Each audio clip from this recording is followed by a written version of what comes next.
Ini mohon dikoreksi jika ada kesalahan dalam pengucapan lafaz bahasa Arabnya. Bi'annani laysa minal Arabiyyah.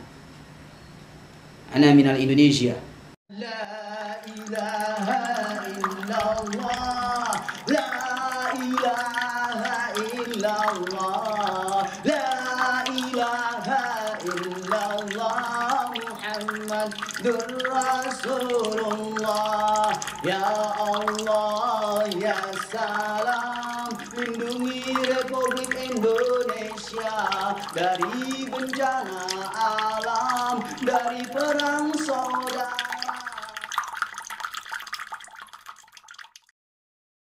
Bismillahirrahmanirrahim. Assalamualaikum warahmatullahi wabarakatuh. Pandemi mengakibatkan angka kemiskinan di Indonesia meningkat dengan drastis. Akibatnya sebanyak 29 juta penduduk usia kerja terdampak. 2,56 juta orang menjadi pengangguran, sementara 24 juta penduduk harus bekerja dengan pengurangan jam kerja dan upah kerja. Garis kemiskinan seringkali dipandang rendah oleh orang-orang yang merasa derajat mereka lebih tinggi. Pembulian, perundungan, hinaan, cacian, dan makian sudah menjadi makanan sehari-hari bagi mereka. Akibatnya banyak kasus pembunuhan yang dilatar belakangi dari rasa sakit hati. Penghinaan dan perundungan adalah aksi pembunuhan mental kepada seseorang yang bisa mengakibatkan orang tersebut melakukan aksi bunuh diri. Bagaimana tanggapan dari Angkatan Muda Banteng Putih terkait hal ini? Mari kita simak selengkapnya. Sallallahu alaihi Muhammad sallallahu alaihi. Rabbi israh li sadri wa yassir li amri wa hlul 'uqdatam min lisani yafqahu qawli. Pada kesempatan ini kita mengkaji tentang sesuatu yang sudah sangat amat rutin terjadi di belahan bumi manapun, wabil khusus di Indonesia. Miris tentunya jika kita melihat fenomena ini yang tidak akan pernah berakhir sampai kiamat tiba. Kenapa? Karena ini adalah permainan dari dunia itu sendiri dan takdir dari Allah Subhanahu wa Ta'ala. Ada yang kaya, ada yang miskin, ada yang sehat, ada yang sakit, ada yang bahagia, ada yang menderita. Begitulah roda dunia berputar, dan dia akan tetap seperti itu. Karena roda dunia bila tidak seperti itu, dia akan stagnan. Kalau sudah stagnan, kiamat artinya. Artinya, orang miskin akan selalu ada sampai hari kiamat, orang kaya akan selalu ada sampai hari kiamat. Tidak akan mungkin tidak pernah ada. Sallallahu alaihi wasallam. Oleh karena itu, mari sama-sama kita mencari solusi bersama dari fenomena seperti ini. Bismillahirrahmanirrahim. Yang harus kita pahami dalam hal ini, kita harus memberikan ruang pada hati kita untuk berpikir jernih.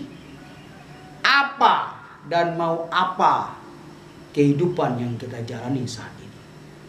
Jika tidak punya orientasi hidup, maka hidup kita tidak jelas mau apa dan bagaimana di muka bumi ini. Sallallahu alaihi wasallam. Sallallahu alaihi wasallam. La tahtaqir man dunaka. La tahtaqir man dunaka. Ini mohon dikoreksi jika ada kesalahan dalam pengucapan lafaz bahasa Arabnya. Bi'annani laysa minal Arabiyyah. Ana minal Indonesia. La tahtaqir min dunaka. Man dunaka. La tahtaqir man dunaka. La tahtaqir man dunaka. Jangan pernah sedikit pun la tahtaqir man dunaka. Jangan pernah terbetik. Jangan pernah terpikirkan, jangan pernah tergambarkan, terimajinasikan La tahtaqir man dunaka. Untuk menghina orang yang kedudukannya di bawah kita secara status sosial. La tahtaqir man dunaka. Man dunaka. Jangan pernah terbetik. Jangan pernah terpikirkan. Jangan pernah tergambarkan, terimajinasikan. La tahtaqir man dunaka. Untuk menghina orang yang kedudukannya di bawah kita secara status sosial. La tahtaqir man dunaka. Jangan pernah kita ada keinginan untuk merendahkan orang lain di dalam kehidupan ini. Ini sangat berbahaya. Oleh karena itu coba mari kita introspeksi diri bersama-sama. Gak ada makan siang gratis. Ketika engkau melecehkan seseorang satu kalimat, dua kalimat, atau satu kata atau dua kata, maka kau akan menebus 1 tahun kemudian, 2 tahun kemudian, 3 tahun kemudian, atau anakmu yang akan mengalami. Kayak jaga lisan, jaga pikiran, jaga mata kita. La tahtaqir man dunaka. Jangan pernah menghina agama orang lain, karena engkau tidak pernah tahu kebenaran yang hakiki sebenarnya. Karena kebenaran mutlak milik Allah Subhanahu wa ta'ala. Kalau Allah mau, kujadikan satu bumi ini sujud kepadaku. Itu kata Allah. Kalau Allah mau. Tapi Allah nggak mau. La ikraha fiddin. Tidak ada paksaan dalam agama. Hentikan mempermainkan agama lewat candaan, jok-jok. Hentikan menghina agama satu dengan agama lainnya. Hentikan semua itu. Kita bersaudara di negara kesatuan Republik Indonesia ini. Tidak perlu saling menghina, mencaci maki antara agama A dan agama B. Atau sederhananya ketika engkau anti agama, ketika engkau anti Tuhan, cukup dirimu saja. Diam, duduk di kamar, yakini keyakinanmu yang tidak percaya Tuhan. Jangan kau hina orang bertuhan. Jangan kau hina orang beragama. Itu tidak baik dan tidak benar. Tidak satu agama pun mengajarkan untuk menghina keyakinan dan agama orang lain. Pahami itu. Adalah manusia-manusia nista yang menistakan agama. Sadari, hidup kita di muka bumi ini sementara. Biarkan orang lain meyakini keyakinan yang ia yakini. Biarkan manusia meyakini agama yang ia yakini. Jangan ganggu keyakinan manusia. Jangan ganggu agama orang. Kalau engkau tidak suka dengan agama, cukup dirimu saja. Kalau engkau tidak percaya Tuhan, cukup dirimu saja. Jangan memfitnah, jangan memprovokasi, menghina nabi agama orang lain, menghina Tuhan agama orang lain. Tidak benar. Tidak layak. Itu tidak beradab, tidak manusiawi. Hargai semua agama yang ada di Republik Indonesia ini. La tahtaqir man dunaka. Jangan menghina status apapun yang diyakini oleh orang lain. Jangan menghina para alim ulama. Jangan menghina para tokoh-tokoh agama. Jangan menghina para tokoh adat, pemuka agama, pastor, pendeta. Jangan dihina. Hormati. Jadilah manusia yang beradab. Jangan menghina apapun di muka bumi ini. Akibatnya, ketika kita menghina, maka balik ke diri kita. Maka jangan kaget dan terkejut. Di mana-mana terjadi pembunuhan, pemerkosaan, pembegalan. Itu semua tidak terjadi begitu saja.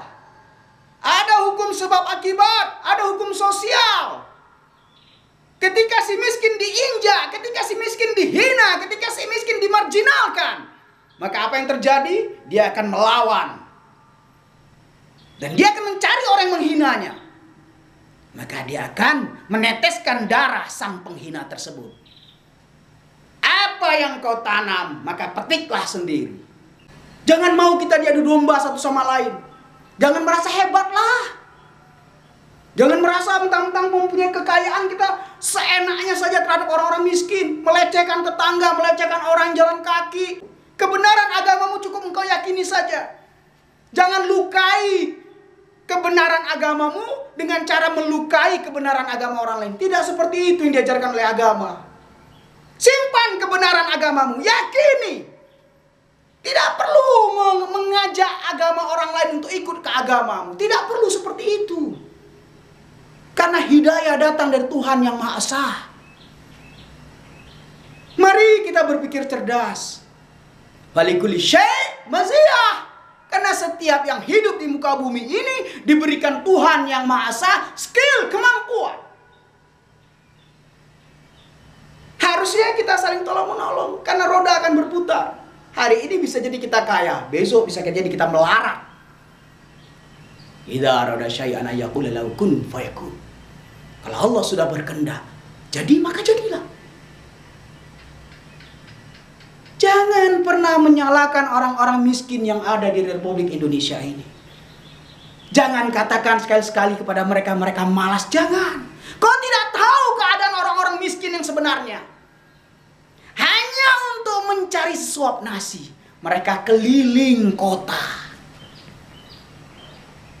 Mengambil barang-barang bekas, kardus-kardus bekas. Jangan bilang mereka malas. Tapi karena sistem di Republik Indonesia ini tidak mengizinkan mereka untuk berkarya. Ada bantuan disunat, dikorupsi sama pejabat. Gila harta. Sampai triliunan gak puas ngambil lagi. Sampai masuk penjara baru berhenti korupsi. Keluar dari penjara dapat jabatan lagi. Korupsi lagi. Subhanallah. Inilah negara kita. Jadi tolong. Jangan kriminalkan orang-orang miskin yang tidak berdaya itu. Mereka tidak berdaya bukan karena tidak mampu. Karena keadaan dan sistem negara yang membuat mereka tidak berdaya. Sallallahu alaihi Muhammad. Sallallahu alaihi Muhammad. Harusnya kita merangkul satu sama lain di saat situasi pandemi seperti ini. Hentikan menghujat. Sudahi menghina. Jangan menghina presiden. Mengkritik boleh, menghina jangan. Bedakan mengkritik dengan menghina. Jauh. Mengkritik memberikan masukan. Advice. Memberikan saran. Support. Itu yang benar. Karena pemerintahan yang legitimate sekarang harus dihormati. Harus diikuti. Diberi masukan kalau salah. Kalau keliru dikritik. Dan pemerintah juga sebaliknya begitu. Wabil khusus Bapak Presiden. Tidak boleh alergi dengan kritikan-kritikan. Terima dengan lapang dada. Asalkan kritikan itu membangun. Kalau sudah menghina, laporkan ke polisi. Karena itu bukan pengkritik. Tapi provokator yang ingin merusak, memecah belah bangsa ini. Agama B masuk ke agama A. Menghina bekas agamanya dulu. Agama A masuk ke agama B. Menghina bekas agamanya dulu. Itu kan tidak benar. Itu sudah gerakan politik memecah belah umat itu. Hati-hati dengan orang-orang yang suka pindah agama seperti ini. Dia masuk ke agama tertentu, lalu menghina agama yang dulu pernah dia yakini. Itu sudah tidak benar itu. Itu ada gerakan politik yang terselubung. Sengaja dia pura-pura keluar dari agama biar mencari simpati, mengadu domba, menghina, menjelek-jelekkan agama yang pernah dianut dulu. Itu sudah tidak benar. Orang yang pindah ke agama lain adalah orang yang mendapat hidayah dari Tuhan yang Maha Esa menurut keyakinannya. Ciri-cirinya, dia tidak mempublikasi perpindahan agamanya. Cukup diam-diam saja, keluarga besarnya saja. Tidak perlu di medsos disebarluaskan, aku telah pindah agama. Nggak perlu, itu provokator itu. Untuk menyakiti, untuk membuat emosi agama yang pernah dia yakini dulu, pengikut-pengikutnya. Apalagi sampai menghina, mencibir. Itu waktu saya agama dulu, begini. Subhanallah. Hentikan. La tahtaqir man dunaka. Jangan pernah menghina agama yang sudah engkau yakini dulu. Kalau memang engkau meyakini agama sekarang yang engkau yakini, maka yakinilah. Tidak perlu menjelek-jelekkan masa lalumu. Karena semua tidak ada yang terjadi begitu saja. Ada sebab dan akibat. Semoga bermanfaat. Lain waktu, Tafsir Putih Filsafat Situasionalisme akan membahas kajian berikutnya. Terima kasih. Sallallahu alaihi Muhammad. Sallallahu alaihi Muhammad. Sallu ala Nabi.